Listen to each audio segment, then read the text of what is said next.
A major US policy just reversed. Overnight, trillions in global trade were thrown into uncertainty. You might have seen the headlines. US announced it was rolling back tariffs on billions of dollars worth of Chinese tech.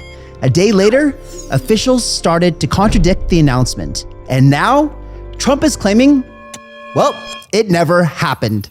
At first glance, it seems chaotic. But when you look closer, a clear pattern starts to emerge. The story goes far beyond smartphones or semiconductors. It's all about leverage, rare earths, tangled supply chains, currency pressure, and political maneuvering, all crashing together, all at once. And when all of these stress points start shifting at the same time, history tells us one thing: something is about to give. So what actually happened this weekend? And who's really pulling the strings? Because behind the scenes, a familiar shadow reappeared. One of Trump's key trade advisors was once the right hand to George Soros, the same man who helped break the Bank of England in one of the boldest financial attacks in history. Now he's steering the US trade policy, and this time, the target is China. But while the headlines keep you watching the surface, the real signal is flashing somewhere else. You got it, Bitcoin. Because when the old system starts shaking, the smart money doesn't wait, it moves. Stick around, ladies and gentlemen, because once you see this full picture, there's no unseeing it. First, China was hit with crushing tariffs on core tech exports. I mean, the shipping yards were backed up beyond anything they've ever seen. Then those tariffs vanished retroactively. But then came contradictions, backtracking, denials, and outright confusion. It was a whiplash. And behind the headlines, a complete breakdown in coordination and trust. On April 2nd, the US announced sweeping reciprocal tariffs under Executive Order 14257, including a brutal 145% duty on Chinese electronics, smartphones, computers, semiconductors, and chip-making equipment. Markets panicked. Big tech got slammed. It looked like the US was finally drawing a hard line. And then, reversal. Just a week later, on April 11th, the White House published a memo titled Clarification of Exemptions under Executive Order 14257. According to the note, those goods were never meant to be tariffed in the first place. The explanation pointed to a bureaucratic error rather than an actual policy change. As a result, not only were the goods exempted, and duties collected after April 5th would be refunded. That would have been $100 billion worth of Chinese imports suddenly flowing tariff-free again. Nearly 23% of all the US imports from China in 2024 taken off the tariff list in one move. Markets reacted immediately, reading it as a retreat. China followed, calling it a small step to correct past wrongdoings and demanding all tariffs be scrapped. The chaos, it wasn't over. Just hours after the memo, Commerce Secretary Howard Lutnick told ABC the exemptions were only temporary and warned that special tariffs were still coming for electronics, with new pharmaceutical tariffs arriving in the next few weeks as well. His statement immediately created tensions inside the White House, with Fox News reporting significant division among senior officials over whether the exemptions should stand or be reversed again. Then on Sunday, Trump himself posted on Truth Social to deny that any tariff exemptions were granted at all, claiming that the media had misunderstood everything and promising broader national security tariff investigations into China, semiconductors, and the entire electronics supply chain. So, what happened here? Was it a coordinated pullback, or a misfire, or a tug of war between competing factions in the administration. The confusion was no accident. Behind the headlines, a deliberate strategy was unfolding, a calculated move in a game years in the making. The tariffs may have been aimed at China, but China didn't need a frontal assault to fight back. They had backdoors, and they used them masterfully. When the Trump administration first imposed tariffs in 2018 and 19, it seemed like a bold strike. But China didn't take that hit directly. Instead, they began rerouting goods through third-party countries like Vietnam, Cambodia, Thailand, Taiwan, Mexico, and others. Between 2017 and 2022, Vietnam's exports to the US more than doubled, while its imports from China surged. One Harvard study even found that Vietnam replaced nearly half of China's lost US market share. In other words, Chinese goods were still entering the US. They just had new passports. That brings us to April 2nd, 2025, Liberation Day. That's when the US hit not just China, but its trade enablers, Cambodia, 49%, Vietnam, 46%, Thailand, somebody cup, 36%, Taiwan, 32%. Mexico and Canada were noticeably absent, possibly because they agreed to stop facilitating rerouted Chinese goods, likely because they were targeted early in the tariff barrage. But one thing is clear. This move zeroed in on China's long-running shell game, but now China is hitting back. In direct response to the new tariffs, Beijing suspended exports of several key rare earth minerals and magnets to the US, a major escalation in the trade standoff. Rare earth elements are essential for industries like defense, automotive, aerospace, and advanced tech. Believe this or not, this is a staggering statistic.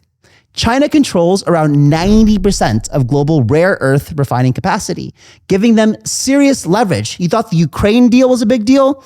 China has 90%. This is a major shift. Tariffs hit products, but rare earths, they strike at critical systems. And the US tightens control over China's trade routes. China is weaponizing its grip on the resources that power America's core industries. And this sets the stage for deeper strategy at play, shifting the battle towards control over global power. You've probably heard the surface level story. Tariffs protect jobs, bring back factories, and punish cheaters. But if you just dig a little deeper, a much more strategic and dangerous objective starts to emerge. This is a play for strategic pressure on China, executed with precision. The key to understanding the latest round of tariffs is knowing how China responded last time, not by negotiating, but by simply rerouting goods through other countries. The US noticed, and now they're going after the entire network. Many believe US Treasury Secretary Scott Bessent is the one behind it, the former Soros lieutenant who helped take down the Bank of England in 1992. Back then, Bessent worked directly with George Soros at the Quantum Fund, where he helped analyze the unsustainable position of the British pound inside the European Exchange Rate Mechanism, or the ERM. Soros made the trade, but Bessent helped the conviction.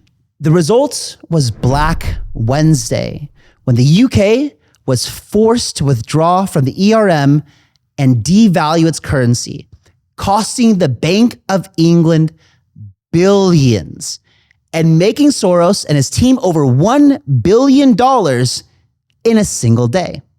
It's still remembered as one of the most legendary trades in financial history. Now Bessent is directly advising Trump, and he's pushing a different kind of pressure campaign, a slow yet methodical squeeze on China's trade network. Bessent has called China the most imbalanced economy in history. His playbook is built on grinding pressure and pinpoint tactics, pressure applied at the structural level, by cutting off escape routes and cornering China's global influence. And this latest move, it's about more than just additional tax revenue or fair trade. It's about shutting down the workarounds, forcing countries to make geopolitical choices, and disrupting China's embedded role in global supply chains. As Besant stated in a 2024 op-ed, and I quote, "The US opened its markets to the world, but China's resulting economic growth has only cemented the hold of a despotic regime, arguing that tariffs, quote, are a means to finally stand up for Americans," end quote. This is calculated economic warfare. And the fact that it's confusing almost everyone, well, that may not be an accident. While everyone's distracted by the tariff drama, the real story is happening underneath, in the macro plumbing of the system. And if you're not watching what's shifting right now, you're going to be caught flat-footed when it snaps. Let's talk about inflation. According to Trueflation, which we often reference here, US inflation has already dropped to 1.4%, way below the Fed's target of 2%. And they've predicted CPI accurately 11 months in a row, usually 45 days in advance. This suggests May 13th CPI print could come in around 1.75%, opening the door to rate cuts just as tariffs start to slow growth. Meanwhile, China is stimulating again, and the yuan, it's weakening. Historically, that's been a tailwind for Bitcoin, just like in 2015 and again in 2019, when trade tensions peaked. Bitcoin's been holding up through all of this, almost like it already knows what's coming. Jamie Dimon just warned that the treasury market could seize up and that the Fed may have no choice but to step in. And once again, Bitcoin may be the biggest beneficiary of fiat dysfunction. Dimon's concerned with the supplementary leverage ratio, or the SLR. It's a regulation that forces banks to hold capital against treasuries. And Dimon says that it's suffocating liquidity in the most important markets in the world. He says that if regulators don't fix it, the Fed will have to intervene again, just like they did in 2020.